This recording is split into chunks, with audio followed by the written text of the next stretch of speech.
Eu tinha acabado de pedir um copo d'água quando minha filha gritou, com o rosto endurecido: "A gente não é seu empregado." Aquelas palavras cortaram o ar como uma lâmina. Eu, ainda me recuperando da cirurgia cardíaca, deitado na sala da casa que comprei, com o trabalho de uma vida inteira, fiquei em silêncio por alguns segundos, tentando entender. Aquilo não era apenas grosseria, era traição. 3 dias de hospital me haviam deixado exausto, com o corpo fraco e a garganta seca. O esparadrapo no peito repuxava a cada respiração, lembrando-me do que meu coração havia acabado de suportar. Quando pedi água, foi quase um reflexo, não um comando. Eu só pedi um copo d'água, murmurei, tentando manter a voz calma. Helena, minha filha, estava parada na porta da cozinha, os braços cruzados, o olhar frio. A menina que um dia correu até mim com flores arrancadas do jardim, agora me olhava como se eu fosse um incômodo. "Sério, pai", disse ela. "Você acabou de voltar do hospital, mas não está inválido. Levanta e pega." O marido dela, Caio, nem desviou os olhos da televisão.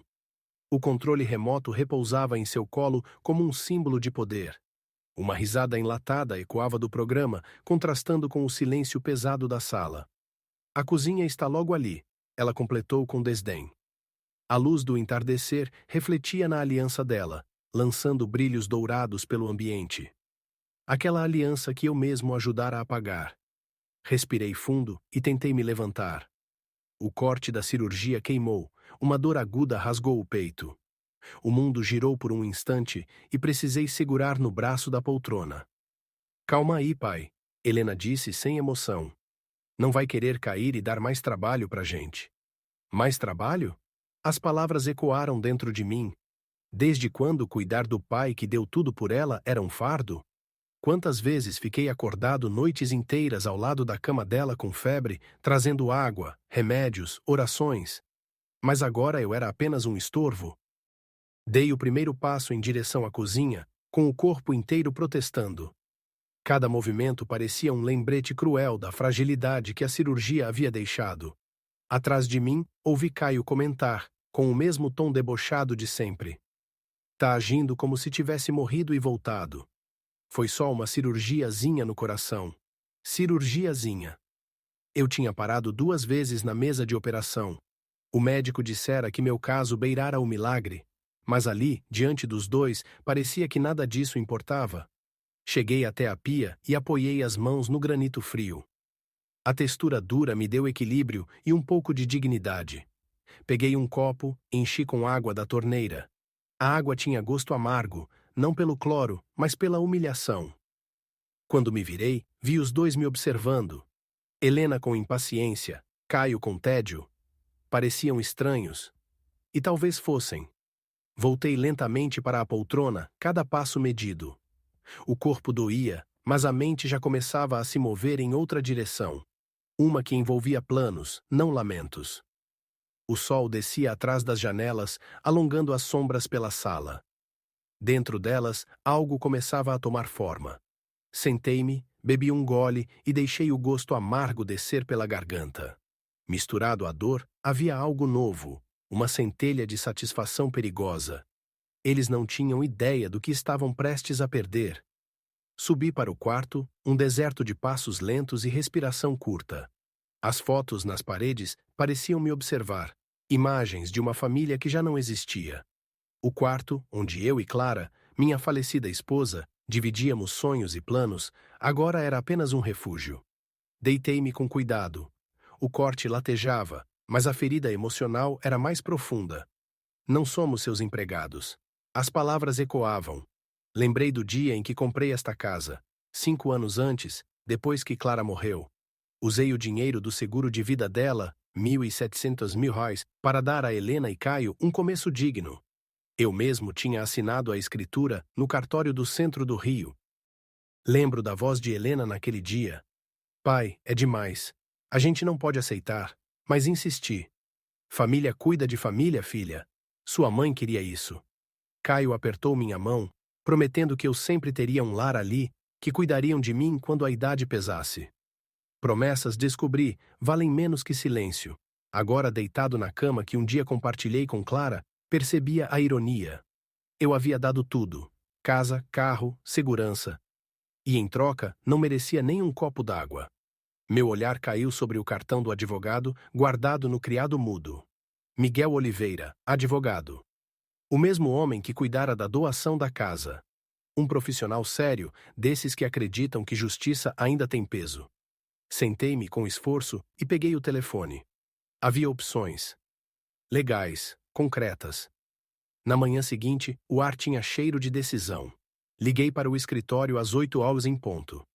Doutor Miguel, desculpe incomodar no sábado, mas é urgente. Claro, senhor Duarte. Dada a situação da sua saúde, posso passar aí às 10. Helena e Caio tinham saído para o supermercado. Perfeito. Às 10 em ponto, o advogado chegou. Terno cinza, pasta de couro gasta, olhar firme. Sente-se, Miguel. Precisamos conversar sobre a casa. Ele abriu a pasta e espalhou os documentos na mesa de centro. Escritura, contrato de doação, comprovantes. O senhor quer revisar o contrato? Quero saber se há alguma forma de desfazer a doação. Miguel ergueu as sobrancelhas, mas manteve o tom neutro. Legalmente? Sim, se houver ingratidão comprovada ou quebra de condição. Condição? Ele apontou um parágrafo. Aqui. Em caso de mudança material de circunstâncias ou falha no cumprimento dos deveres familiares, a propriedade poderá ser revertida ao doador. Meu coração acelerou. Então, teoricamente, a casa ainda é minha? Sim, senhor Duarte. O senhor manteve a propriedade condicional. Se provar que foi maltratado, a reversão é automática em 30 dias após a notificação formal. As palavras dele soaram como um alívio depois de dias de sufoco. Olhei pela janela. Dona Márcia, a vizinha, regava as flores do jardim. O bairro seguia normal, como se nada tivesse mudado. Mas tudo tinha mudado. Eu não estava mais impotente. Adaptação, parte 2. A casa parecia diferente agora que eu sabia. Legalmente, ainda era minha. E quanto tempo levaria para reunir as provas? Perguntei a Miguel. Depende do tipo de evidência. Testemunhas, registros, mensagens. Mas posso preparar a petição em 1 semana. Ele fechou a pasta, deixando os papéis sobre a mesa. Quer agir imediatamente, ou prefere observar o comportamento deles primeiro? Pensei por um instante. A vingança é uma fruta que se colhe madura. Quero testar, ver se ainda há alguma chance de mudança. Miguel assentiu. Um teste é sábio, só tome cuidado. À noite, quando Helena e Caio voltaram, carregados de sacolas do shopping, eu estava na cozinha, de propósito. Como foi o dia? Perguntei com leveza. Normal, ela respondeu distraída. A mesma frieza de antes, mas agora cada palavra era uma peça de evidência. Pode me trazer um copo d'água, filha? Ela parou no meio do gesto de guardar a bolsa. Sério, pai. Você pode levantar. Perfeito. Igualzinho à véspera. Eu ainda estou em recuperação, Helena. Caio olhou para mim por cima do celular. Andou até a cozinha ontem, né? Então anda de novo. Sorri internamente. Cada resposta deles era um tijolo a mais no muro que os isolava da razão. Eu esperava um pouco de consideração, só isso, respondi anotando mentalmente. Helena revirou os olhos. Drama, pai. Levantei-me com esforço, indo até a pia. Enchi o copo, tomei um gole. O gosto da água era o mesmo, mas agora trazia sabor de estratégia. Na manhã seguinte, depois do café, eu disse: preciso conversar com vocês. Helena, distraída, respondeu: sobre o quê? Sobre vocês deixarem minha casa. O silêncio que se seguiu foi quase físico. Caio largou o celular. Tá brincando? Não. Vocês têm 30 dias para sair. Essa casa é nossa, Helena gritou. Era um presente, com condições, e vocês quebraram todas. Os rostos deles empalideceram. Você não pode fazer isso, disse Caio, a voz subindo. Posso, e já comecei o processo. Miguel Oliveira é meu advogado. Helena agarrou meu braço. Pai, por favor, não faça isso. 30 dias. Caio deu um passo à frente. Você enlouqueceu. Não, Caio. Pela primeira vez em muito tempo, estou perfeitamente lúcido. O silêncio que tomou conta da sala era pesado, quase palpável. A luz do fim da tarde entrava pelas janelas da casa em Jacarepaguá, filtrada pelas cortinas bege que Clara tinha escolhido anos atrás. O mesmo sol que um dia iluminou aniversários, risadas e almoços de domingo, agora caía sobre rostos tensos, o de uma filha e de um genro que não reconheciam mais o homem diante deles. Pai, isso é loucura, Helena murmurou, e a voz dela tremeu um pouco, como se tentasse encontrar o mesmo tom autoritário de antes, mas o medo a tivesse traído. Loucura? Repeti calmamente, pousando o copo na mesa. Loucura é tratar o próprio pai como um estorvo. Loucura é esquecer quem pagou cada parede desta casa. Caio deu um passo à frente, o peito inflado, a arrogância escorrendo pelos gestos. Era um homem grande, desses que acreditam que voz alta é argumento. Ninguém aqui esqueceu o que você fez, Duarte, mas também não é justo ficar jogando isso na nossa cara. Dei um meio sorriso, um daqueles que nascem mais do cansaço do que da ironia. Não é jogar na cara, é lembrar que respeito não se compra com presente, Caio. Ele ficou em silêncio, e por um instante só se ouviu o zumbido distante de um ventilador girando no corredor. O ar cheirava a café e tensão. Vocês têm 30 dias, repeti, agora olhando diretamente nos olhos de Helena. Quero esta casa vazia até lá. A gente não tem para onde ir, ela gritou, a voz quebrando. Isso não é problema meu. A frase saiu fria, cortante. Mas dentro de mim, o coração ainda batia com culpa. Eu era pai.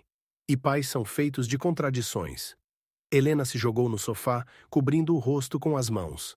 Caio andava de um lado para o outro como uma fera enjaulada. Acha mesmo que vai conseguir nos tirar daqui? Ele provocou. A polícia vai rir da sua cara.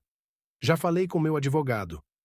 Tirei do bolso o cartão de Miguel e deixei sobre a mesa.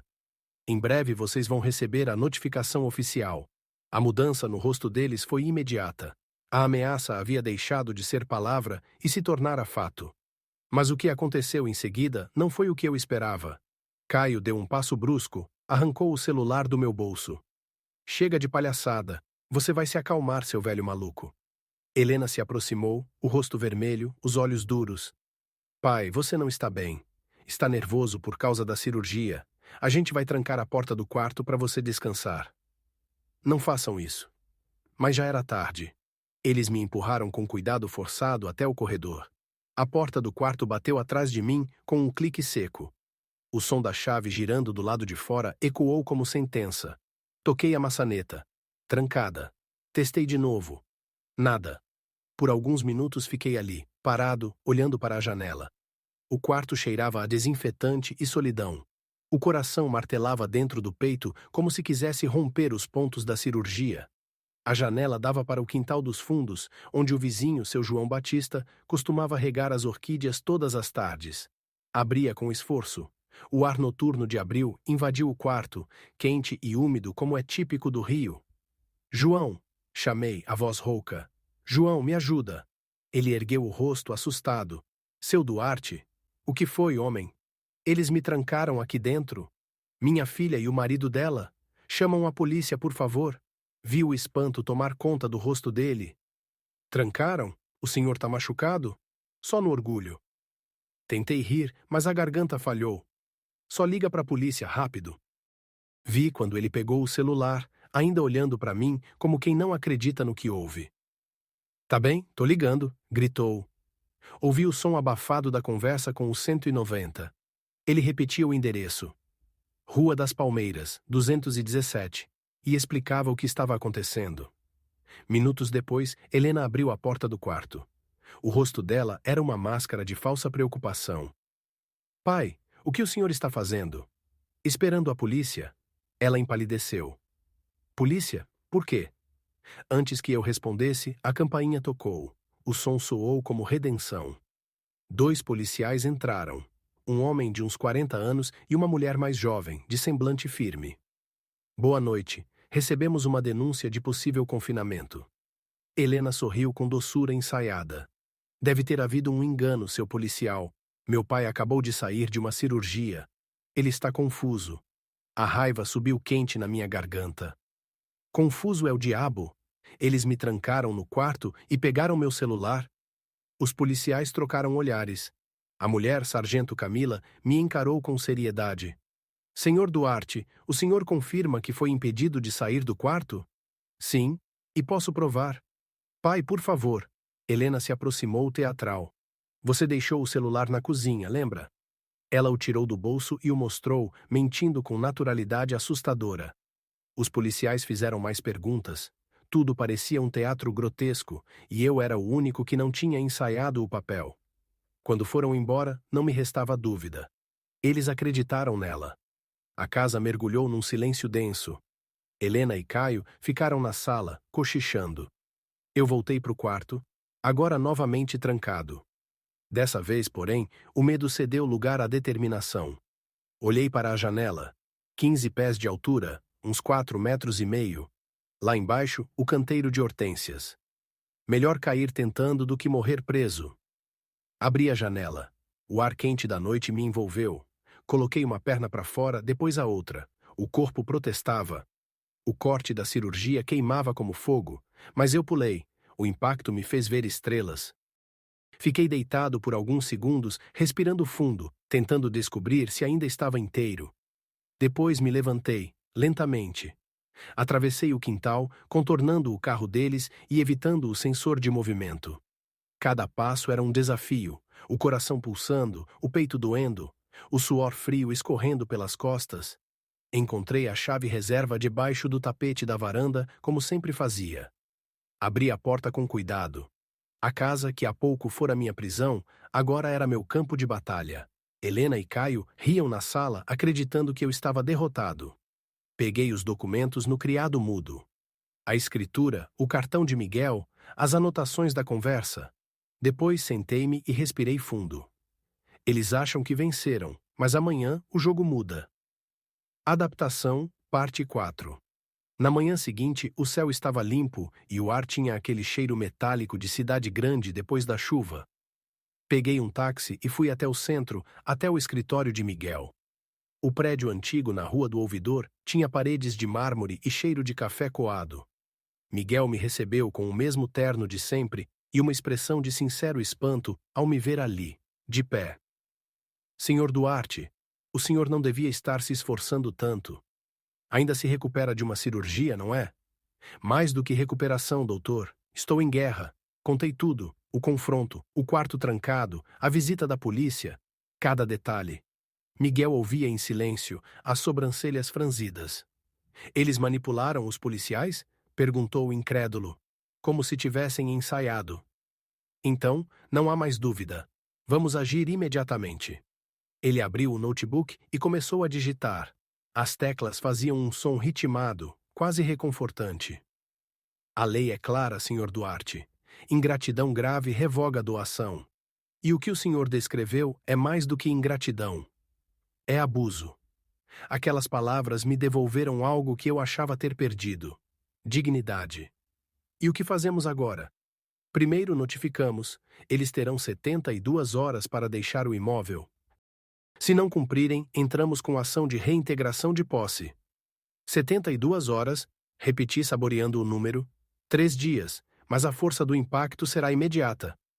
Miguel imprimiu os papéis, carimbou e os colocou num envelope timbrado. Amanhã de manhã, o oficial de justiça vai entregar pessoalmente. Olhei para o documento e senti algo que não sentia desde que Clara morreu. Esperança. Obrigado, doutor. Não me agradeça. O senhor está apenas tomando de volta o que é seu por direito. Quando saí do escritório, o sol do rio refletia nos vidros dos prédios como lâminas de luz. Respirei fundo. Pela primeira vez em muito tempo, o ar parecia limpo. A noite caiu sobre o rio com um calor abafado e um vento morno que fazia bater as persianas da varanda. Eu não consegui dormir.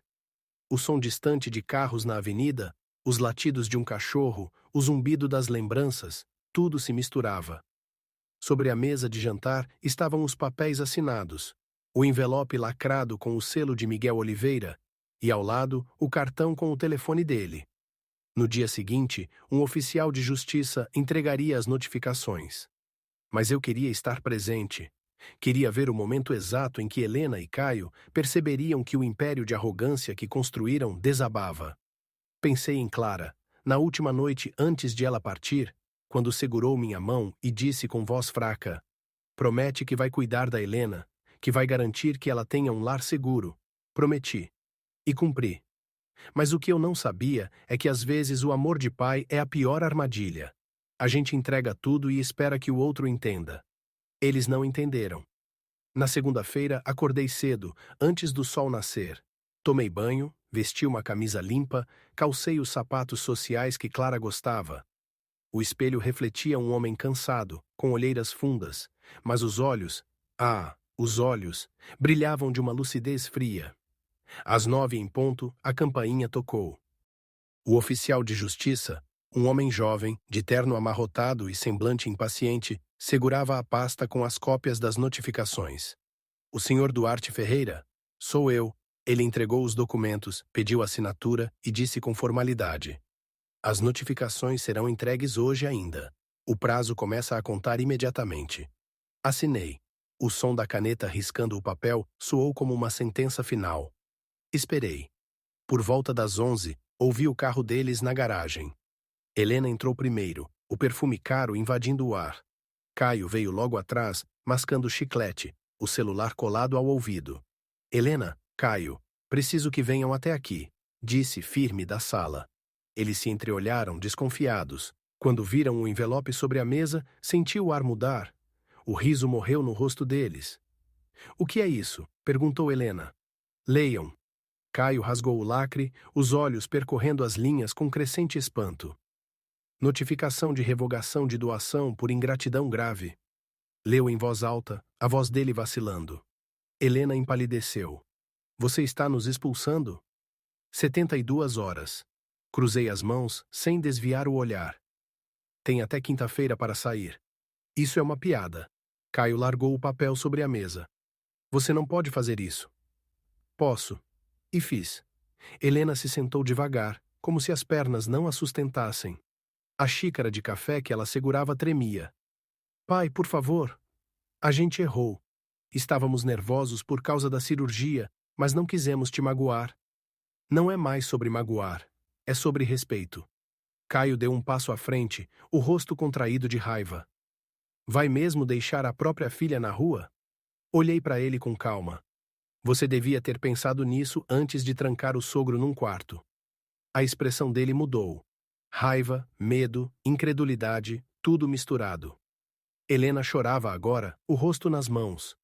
O som do choro dela enchia a sala, mas eu não podia ceder. Por dentro havia um nó. Parte de mim queria abraçá-la, apagar tudo. Mas a outra parte, a que quase morreu na mesa de cirurgia, a que ouviu, não somos seus empregados, essa parte exigia justiça.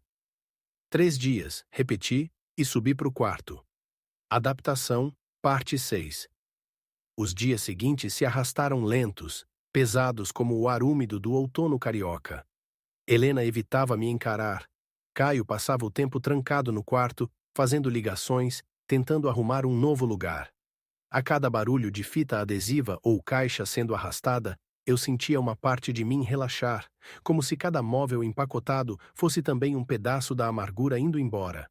Na terça-feira, eles me chamaram para conversar. Sentamos à mesa da cozinha, o mesmo lugar onde um dia Helena e eu rimos juntos, testando receitas de bolos que Clara ensinava. Agora o clima era outro. Pai, por favor, começou Helena, a voz rouca. A gente sabe que errou. A gente estava estressado. Você pode cancelar isso. Não posso, e sinceramente nem quero. Mas, Caio tentou interromper. Levantei a mão. Deixa eu falar. Peguei uma pasta de papel pardo e a abri. Dentro estavam documentos que eles nunca tinham visto. Cópias do seguro de vida, da escritura, dos comprovantes de transferência. Sabem de onde veio o dinheiro para comprar esta casa? Do seu trabalho? Respondeu Helena confusa. Parte. Mas o resto veio do seguro da sua mãe. A expressão dela mudou. Primeiro incredulidade, depois horror. O quê? Clara fez um seguro de vida 20 anos antes de morrer. Quando ela partiu, recebi $350 mil. Usei cada centavo para comprar esta casa. O sonho dela era garantir um lar para você. Ela cobriu a boca com as mãos. Meu Deus. Pois é. O lar que a sua mãe sonhou virou uma prisão para mim. Caio olhava os documentos como se não entendesse. Então essa casa é o legado da sua mãe, e vocês a transformaram em palco de humilhação. O silêncio que se seguiu foi sepulcral. Helena chorava baixinho, lágrimas caindo sobre os papéis. Eu não sabia, pai. Juro que não sabia. Eu sei que não sabia. Mas saber agora não muda o que fizeram. Levantei-me devagar. Clara queria que este lugar unisse a família. Em vez disso, vocês a desonraram. Ela tentou se levantar, mas as pernas falharam. Como a gente pode consertar isso? Já estão consertando, disse, olhando para as caixas empilhadas no corredor. Saindo. Adaptação, parte 7. Na quinta-feira, o som de fita adesiva cortando o ar foi o fundo musical do dia inteiro. O cheiro de poeira e papelão se misturava ao de café velho. Eu fiquei na poltrona, observando. Helena carregava caixas, Caio desmontava móveis. A arrogância desaparecera. Restava apenas um silêncio resignado. Quando a última caixa foi colocada junto à porta, Helena veio até mim. Pai, disse com voz trêmula, eu sei que nada vai apagar o que a gente fez, mas quero que saiba, eu aprendi. Eu aprendi do pior jeito possível. Olhei para ela. O rosto dela me lembrava o de Clara, o mesmo formato de olhos, o mesmo jeito de prender o cabelo. Espero que tenha aprendido de verdade, porque o mundo não perdoa quem esquece de ser humano. Ela assentiu chorando. Entregou-me as chaves, as mãos dela tremiam. Essas chaves sempre foram suas. Sempre foram. Fechei a mão sobre o chaveiro, um pequeno pingente prateado com a frase Lar Doce Lar. Caio apareceu logo atrás, segurando a mala. Senhor Duarte, eu... Hesitou. Sinto muito. Apertei a mão dele. Agora você sabe o que é perder um teto. Espero que nunca esqueça. Eles foram até a porta. Helena olhou para trás uma última vez. Um dia o senhor vai me perdoar? O perdão vem quando o arrependimento é real, respondi. E quando é acompanhado de mudança. A porta se fechou com um estalo suave. Fiquei parado, ouvindo o silêncio. Silêncio de casa vazia, mas finalmente em paz. Caminhei até a mesa, onde ainda estavam os documentos do seguro de Clara. Passei os dedos sobre o nome dela impresso em tinta azul. Você conseguiu, meu amor, murmurei. A casa voltou a ser nossa. Lá fora, o entardecer pintava o céu de laranja e lilás. Um pássaro pousou na grade cantando. Sentei na varanda com uma xícara de café e deixei o vento morno soprar contra o rosto. Pela primeira vez em muito tempo, eu estava em casa. Pela primeira vez em muito tempo, eu estava em casa. Mas o silêncio, embora doce, não era vazio. Ele respirava comigo. As paredes pareciam absorver cada suspiro, cada lembrança. Caminhei devagar pelo corredor, deixando os dedos deslizarem pelas fotografias penduradas ali, retratos de tempos que pareciam pertencer a outra vida. Numa das molduras, Clara sorria, com o cabelo preso de qualquer jeito e um vestido simples de flores azuis. Lembrei da primeira vez que a vi, numa feira em Madureira, segurando uma sacola de laranjas e discutindo o preço com o vendedor. Eu me apaixonei não por causa da beleza, mas pela força. Clara nunca abaixava a cabeça. E agora, olhando sua foto, percebi que ela ainda me ensinava, mesmo depois de anos de silêncio. Sentei na beirada da cama e abri a gaveta do criado mudo. Dentro, encontrei o diário que ela mantinha, um caderno de capa gasta, com letras pequenas e cuidadosas. Eu nunca tinha tido coragem de lê-lo, mas naquela noite, sob a luz amarelada do abajur, senti que devia. A primeira página trazia a data, 14 de janeiro de 2018. Duarte voltou tarde hoje. Está cansado, mas feliz. A empresa finalmente fechou o contrato. Tenho medo de ele trabalhar demais. Quero envelhecer ao lado dele nesta casa, ou se não der tempo, quero que Helena tenha o mesmo abrigo, o mesmo amor. As palavras me atravessaram como faca e consolo ao mesmo tempo. Continuei lendo. Cada frase era uma janela aberta para o passado. Os jantares em família, o nascimento de Helena, o medo da doença que viria. E no fim, uma anotação feita poucos meses antes da morte. Se eu for antes, quero que ele viva com dignidade. Que Helena nunca esqueça o quanto o pai dela a ama. E se um dia ele sofrer injustiça, que tenha força para recomeçar. Fechei o caderno devagar. Você sabia, não é, Clara? Sussurrei. Sabia que um dia eu precisaria dessas palavras. A noite avançava, mas eu não sentia sono. Preparei um café, abri as janelas da sala e deixei o ar fresco da madrugada entrar. A cidade dormia, mas lá longe, os sons da Avenida das Américas ainda murmuravam. Buzinas, motos, ecos de vida. Peguei o telefone e disquei um número que não chamava há meses. Alô? A voz de Miguel surgiu, sonolenta. Desculpe ligar a essa hora, doutor. É o Duarte. Está tudo bem? Está, pela primeira vez em muito tempo está. Só liguei para agradecer. Houve uma pausa curta. O senhor fez o certo, Duarte. Justiça não é vingança. É equilíbrio. Eu sei, mas também é silêncio às vezes. Ele riu levemente. Descanse, meu amigo. O pior ficou para trás. Desliguei e fiquei olhando o telefone. As palavras dele ficaram ecoando. Equilíbrio. Talvez fosse isso o que eu procurava. Não revanche, mas o peso certo entre o que se perde e o que se salva. De manhã, o sol entrou pelas frestas das cortinas, dourando o chão de madeira. Peguei uma vassoura e comecei a varrer. Poeira, fios de cabelo, lembranças, tudo ia embora. A cada canto limpo, eu sentia o peito mais leve. Lavei as louças, arrumei os móveis, pendurei novas cortinas que encontrei guardadas no armário. Coloquei um disco de vinil antigo. Tom Jobim, a música que Clara adorava. Águas de Março. Cantei baixinho. Os versos falavam de recomeço, de fim e começo ao mesmo tempo. É pau, é pedra, é o fim do caminho. Senti lágrimas quentes escorrendo pelo rosto, não de tristeza, mas de uma saudade que não doía mais. À tarde, Dona Márcia apareceu no portão, trazendo um prato coberto com pano de crochê. Fiz bolo de fubá, seu Duarte. Achei que o senhor podia querer um pedaço. Sorri. Entrar para um café? Ela hesitou. Não quero incomodar. A casa está muito quieta.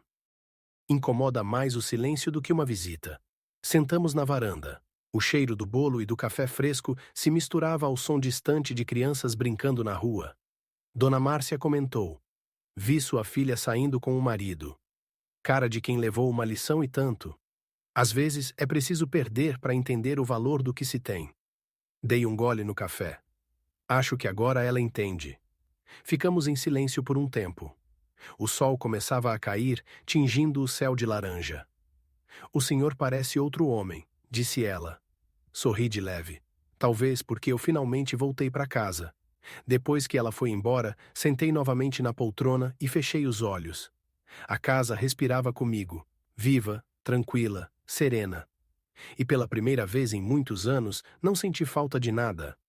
Na mesa ao lado, o caderno de Clara permanecia aberto na última página. E uma brisa leve virou uma folha sozinha. Nela havia apenas uma frase, escrita em letras pequenas e firmes. Amar é dar, mesmo que um dia precise reaver o que deu. Olhei pela janela, para o céu que escurecia, e sussurrei. Obrigado, Clara. O vento pareceu responder, balançando as cortinas como um aceno. Fechei as luzes da casa, uma por uma, e antes de deitar, deixei a porta da varanda entreaberta. Do lado de fora, o som dos grilos misturava-se ao eco distante das ondas de Barra da Tijuca. Amanhã seria um novo dia, o primeiro de um homem que, enfim, voltara a si mesmo. E dormi.